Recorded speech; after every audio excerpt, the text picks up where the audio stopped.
¿Te has llegado a preguntar por qué otras personas tienen más o mejores cosas que tú o viceversa? La desigualdad se refiere a la disparidad o diferencia en la distribución de recursos, oportunidades, ingresos, derechos y otros aspectos entre individuos, grupos sociales o regiones. También se manifiesta de diferentes maneras y en diversos contextos, como la desigualdad social, económica, de género, étnica y educativa. También se refiere a la brecha entre los ingresos y la riqueza de diferentes individuos o grupos en una sociedad, y la desigualdad social puede incluir la falta de acceso a servicios básicos y oportunidades educativas. Se manifiesta en diferentes formas y aspectos, como el poder adquisitivo, que es sin duda la causa principal de la exclusión y la falta de oportunidades en muchos lugares del mundo. Otros elementos que pueden motivar la desigualdad social son la cultura, la etnia, la raza, la religión, el origen y la nacionalidad, las costumbres e incluso la ideología. Esta lucha por la desigualdad ha ido variando a lo largo del tiempo, todo en función de los cambios que ha tenido la sociedad. Esta lucha comienza al mismo tiempo que aparecen los derechos fundamentales, también conocidos como los derechos humanos, gracias a la Asamblea General de las Naciones Unidas en 1948. Sería en este momento cuando técnicamente comenzaría la lucha, pero prácticamente comenzaría desde la antigüedad. En las sociedades antiguas la desigualdad se encontraba en las estructuras de clase, donde la nobleza y las élites tenían acceso a recursos y privilegios que estaban fuera del alcance de la mayoría de la población. Propiedad de tierras, esclavitud y otros sistemas de jerarquía social contribuyeron con la disparidad. Durante la Edad Media, el feudalismo en Europa y los sistemas de castas en otras partes del mundo consolidaron la desigualdad. La nobleza tendría tierras y poder, mientras que los campesinos trabajaban en condiciones desiguales. La revolución industrial trajo consigo cambios económicos significativos, pero también exacerbó la desigualdad. La brecha entre propietarios y trabajadores aumentó y las condiciones laborales y salarios eran a menudo injustos. A lo largo del siglo XX se produjeron cambios sociales y movimientos por los derechos civiles y laborales que contribuyeron a reducir algunas formas de desigualdad. Sin embargo, en muchas regiones la desigualdad persistió debido a factores como la discriminación racial, de género y económica.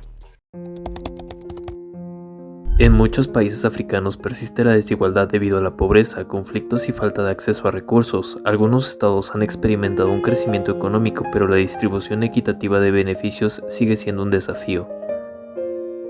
En Asia la desigualdad varía. Algunos países han logrado reducirla mediante el desarrollo económico, mientras que otros enfrentan disparidades marcadas. China, por ejemplo, ha experimentado un rápido crecimiento, pero la desigualdad de ingresos también ha aumentado.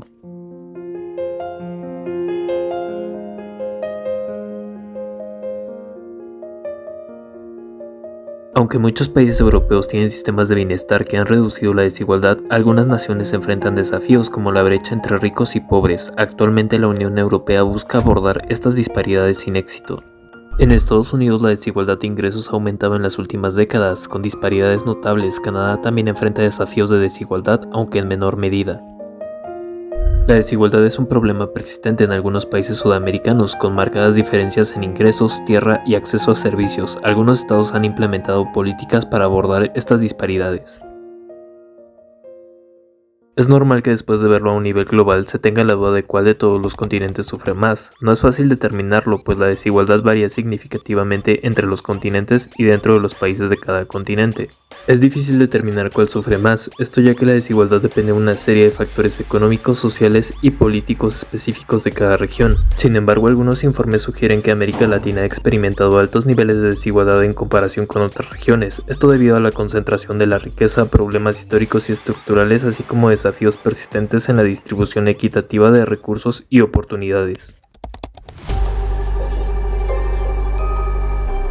El índice de Gini es una medida estadística utilizada para cuantificar la desigualdad en la distribución de ingresos o riqueza dentro de una población. Fue desarrollado por el estadístico italiano Corrado Gini.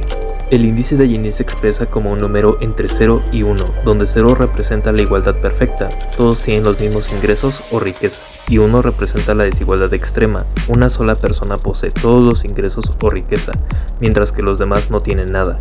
Cuando más cerca esté el índice de Gini a 1, mayor será la desigualdad. El cálculo del índice de Gini se basa en la curva de Lorenz, que representa la distribución acumulativa del ingreso o riqueza en relación con la distribución acumulativa idealmente igualitaria.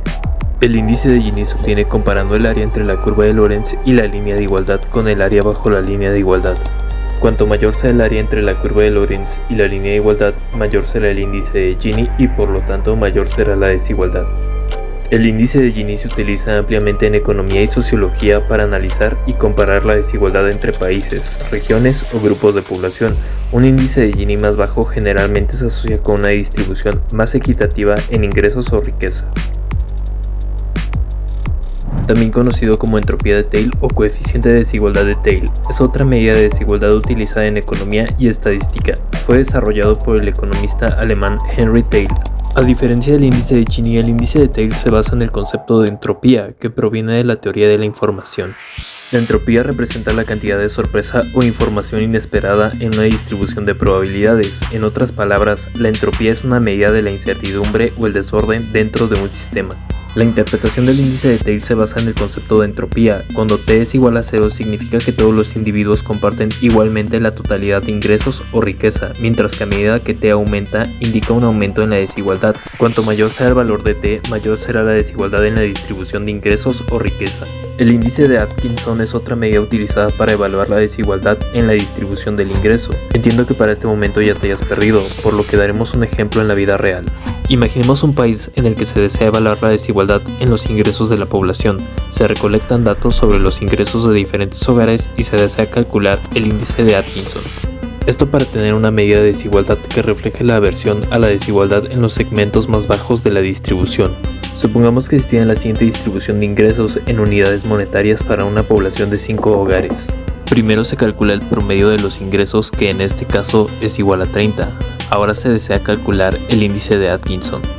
Si se toma el valor de 0.5 como es el caso, la fórmula sería la siguiente. Al realizar los cálculos se obtendría el valor numérico que indicaría la medida de desigualdad con una aversión específica a la desigualdad en los segmentos más bajos según el valor elegido. Este resultado permitiría comparar la desigualdad en los ingresos considerando la importancia relativa de los segmentos más bajos. La curva de Kuznets es una teoría propuesta por el economista Simon Kuznets que sugiere una relación empírica entre el desarrollo económico y la desigualdad de los ingresos. Según esta teoría, la desigualdad tiende a aumentar en las primeras etapas del desarrollo económico, pero luego disminuye a medida que la economía progresa. La forma general de la curva de Kuznets se asemeja a una U invertida. En las etapas iniciales del desarrollo económico se espera que la desigualdad aumente debido a factores como la urbanización, la industrialización y la migración. Todo esto crea diferencias en los ingresos. Sin embargo, a medida que la economía continúa desarrollándose, se espera que la desigualdad disminuya a medida que se expanden oportunidades educativas, se fortalecen las instituciones y se establecen políticas redistributivas. La curva de Kuznets se ha utilizado para analizar patrones de desigualdad en diferentes países y regiones a lo largo del tiempo, pero es importante señalar que si bien la teoría de Kuznets ha sido influyente, no se cumple de manera consciente en todos los casos, y hay múltiples factores que pueden influir en los niveles de desigualdad en una sociedad. En tiempos modernos, la persistencia de la desigualdad amenaza la conexión social y el progreso sostenible. La brecha entre ricos y pobres se amplía, acrecentando tensiones y generando injusticias cada vez más grandes. Si no se aborda de manera efectiva, podríamos enfrentar un futuro marcado por la polarización, conflictos sociales y la perpetuación de ciclos de desigualdad intergeneracional. La falta de acciones significativas podría llevar a sociedades fragmentadas y oportunidades limitadas para aquellos en la base de la pirámide social. Si te gustó este video, ayúdame suscribiéndote al canal. Si quieres que hablemos de algún tema en específico, me lo puedes hacer saber en los comentarios. Gracias por ver.